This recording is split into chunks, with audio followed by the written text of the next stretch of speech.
रमता राम जपो रे प्राणी, अब तो सुन ले राम कहानी।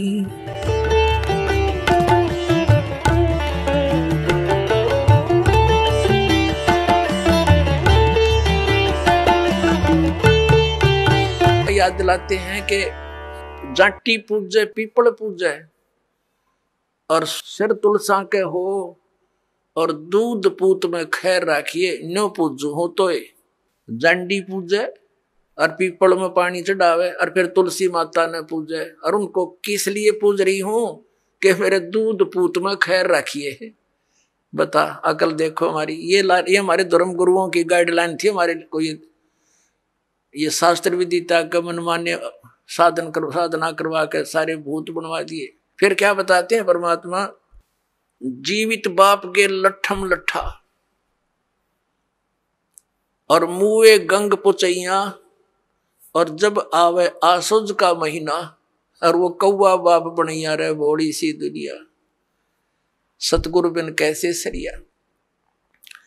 जैसे जीवित बाप के साथ तो खेचा तानी रखे नकम्मी आत्मा है, और मरने के बाद फिर उसकी गति के लिए चलेंगे कहां से। देखो पुण्यात्माओं, ये हमारे धर्म गुरु कहां से गति कराने लगते हैं मृत्यु के उपरांत। पहले तो यूं कहेंगे कि अस्थि उठाओ और गंगा में प्रवाह कराओ, इसकी गति हो जाएगी। अच्छा क्या करते हैं, एक व्यक्ति नाम ना ले हुआ था, उसकी पत्नी ने नाम ले रखा था। वैसे उसका अपनी पत्नी को मना नहीं करता था, ज्ञान से बहुत कुछ परिचित भी था, लेकिन उसके सामने एक बात आती कि मेरा पिताजी की मृत्यु होगी और मैं यदि गंगा में अस्थि नहीं डालकर आया तो फिर मेरी आत्मा नहीं मानेगी, तो मैं इसलिए नाम नहीं लूं। एक दिन वो बता रही थी उसकी पत्नी कि मेरे तायसरे की मृत्यु होगी, यानी उसके ताऊ की। और वो लेकर गए उसकी अस्थियों को गंगा घाट पे, वहां बैठे वो पांडे, और वहां इन्होंने अपने अक्षेत्र बांट रखे हैं कि ये मेरे अक्षेत्र का, ये मेरे अक्षेत्र का। जाते ही पूछ लेते कहां से आए जी, वो बता दिया जी ऐसे ऐसे सोनीपत से आए। अच्छा आज तुम हमारे हो। वो पकड़ ले गए। तो वहां जाकर उसने देखा, खोल कर पिछला सारा इतिहास बता देते हैं। तो क्या बोले वह नो बोले, यजमान इब कद बहुत जन्माए रे तेरा गजब भयो। अब उन्होंने कह रही थी कि वो बतावा था उसका पति के मेरा माथा ठनक्या कि दुश्मन तेनू बाट देखा हम रोज मरा। नो क्या इब कद बहुत जन्माए गति कराण। तो वो कहने लगा उसके बाद मेरा वहां से मन हट गया कि वो तो हमारी सारा दिन जो है ना ये कुशोण मनावे हैं। अपने आत्माओं गति करवा दी कि गंगा में अस्थि डलवा दी, होगी गति। फिर कहें 13वीं करो। 13वीं किस लिए कि गति कराने खातिर। अच्छा वह 13वीं भी कर दी। फिर कहें अब इसके सरहद निकालो। पहले प्रत्येक महीने किया करते, फिर छठे महीने और बड़ा व्यवस्था करते थे, और फिर 1 वर्ष के बाद वो कंप्लीशन होता था, उसका समापन करते थे। 1 साल में पूरे वर्ष लगे रहते थे गति कराने। और फिर क्या करते हैं, परमात्मा कहते हैं प्रेत शिला पैजा बिराजे पितरों पिंड भराई। फिर पिंड भरवा दो, पितरों की मुक्ति हो जाएगी। परमात्मा क्या कहते हैं, जीवित बाप के लट्ठम लट्ठा हर मुए गंग पुचैया, और जब आया आसुज का महीना कौवा बाप बनैया रे बोड़ी सी दुनिया। अब फिर आगे श्राद्ध के समय आसुज का महीना। तो जिस तिथि को कोई घर का सदस्य मृत्यु को प्राप्त होता है तो हमारे धर्म गुरु वो तिथि नोट कर लेते हैं। आसोज के महीने में अमावस्या से लेकर पूर्णमासी तक उस किसी भी तिथि को मृत्यु होती है तो उस दिन विशेष कार्यक्रम करते हैं, श्राद्ध निकालते हैं। और सबसे पहले क्या करते हैं, वो बना के भोजन ऊपर रखते हैं छत पे, और उसी समय कौवे आकर खा जाते हैं। तो वो क्या कहते हैं हमारे धर्मगुरु, देखो भोग लग गए तेरे पिताजी, हो सकता कौआ बन रहे हो। अरे भले आदमियों, गति करान लागे थे, कौआ बना के छोड़ दिया। ये है इनके साधन। अब परमात्मा कहते हैं प्रेत सला पैजा विराजे पितरो पिंड भराई, और बहुत सरहद खान कुआए काग बने कलमाई। आगे क्या बताते हैं, जय सतगुरु की संगत करते सकल कर्म कट जाई, अमरपुरी पर आसन होते जहां धूप ना छाई।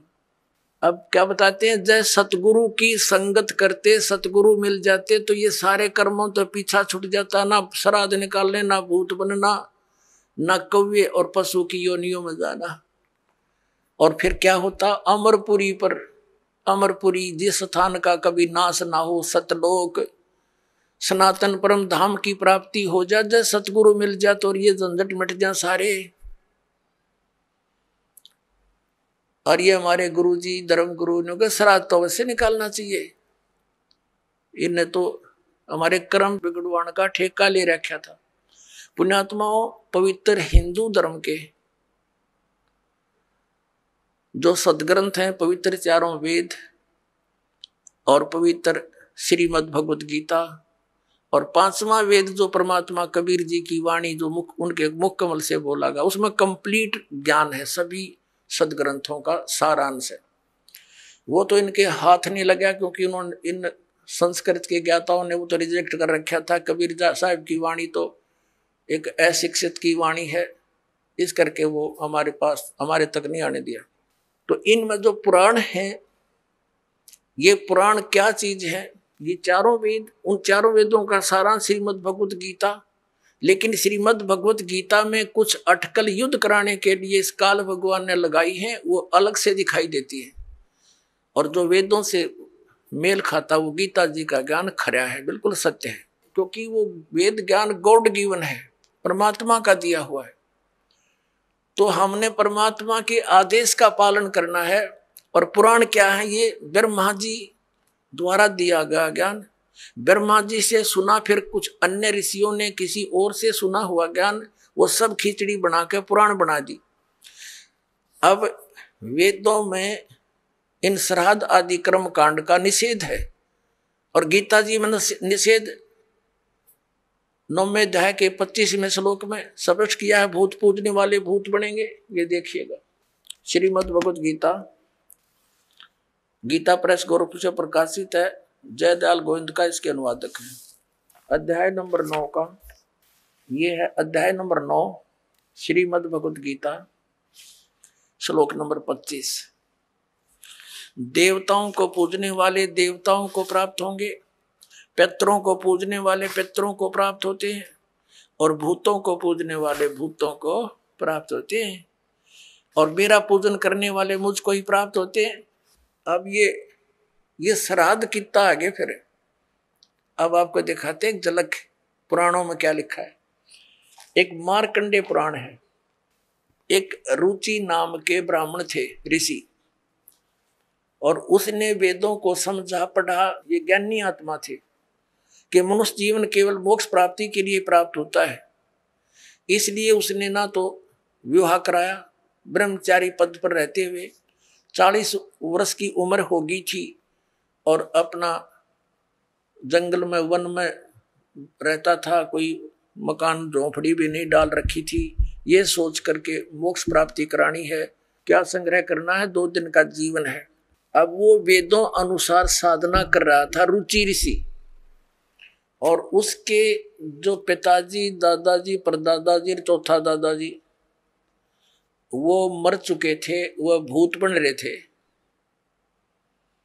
और वह भी ऋषि थे, ब्राह्मण थे, उनने भी ये कर्म कांड करे और करवाए थे, तो भूता बनेंगे वह।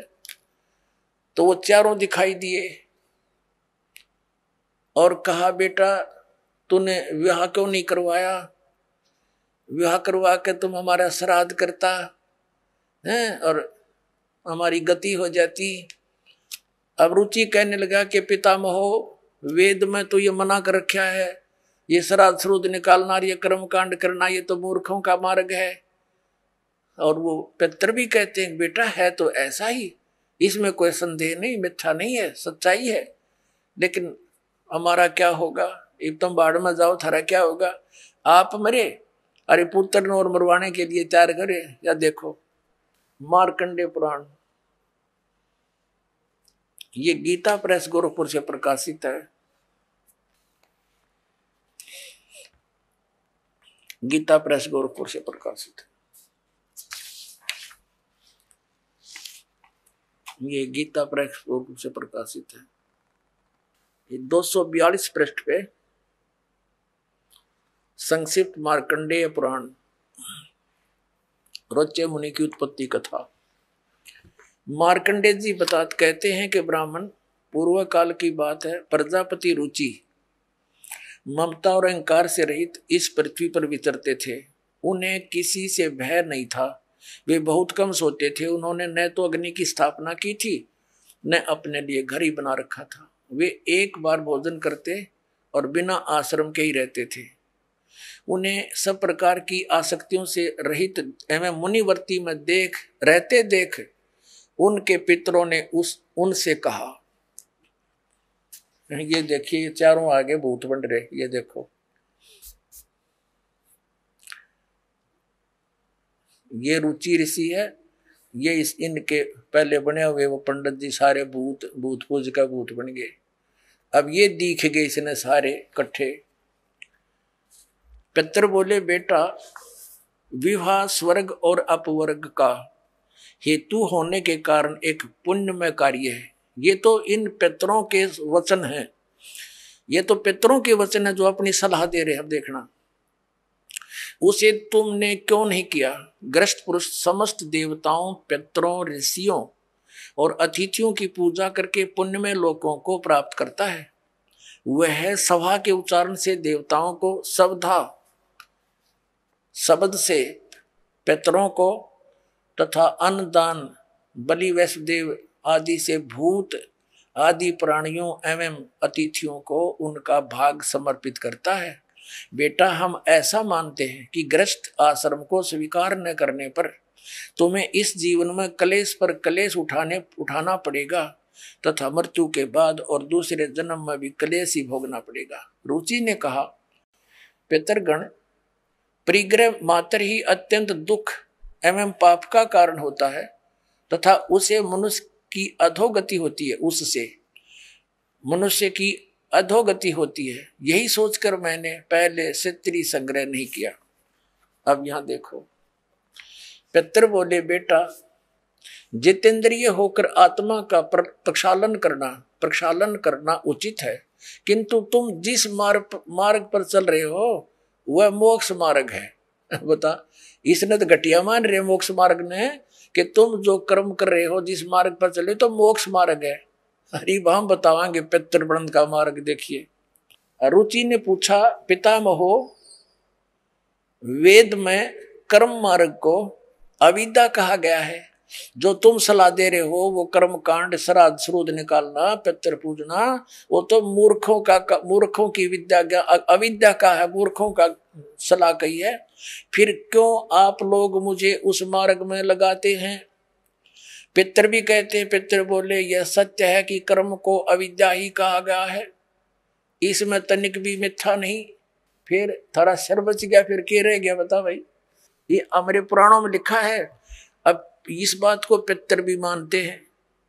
आप जो साधना करें तो मोक्ष मार्ग है, और आप फिर उसको सलाह दे रहे हैं भूत पूज, श्राद्ध निकाल, ब्याह करवा, अरे यो नरक मार्ग है।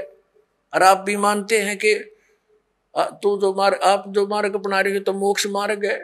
और रुचि कहता है वेद के अंदर तो इसको अविद्या, मूर्खों की साधना बताइए, तो पितर भूत पूजना, श्राद्ध निकालना, और पितर स्वीकार भी कर रहे हैं, कहा ऐसा ही है, इसमें कोई मिथ्या नहीं।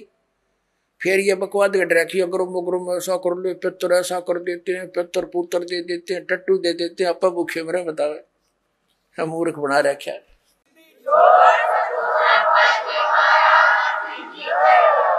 आप सुन रहे थे जगत गुरु तत्वदर्शी संत रामपाल जी महाराज जी के मंगल प्रवचन। अधिक जानकारी के लिए विजिट कीजिए हमारी वेबसाइट www.jagatgururampalji.org।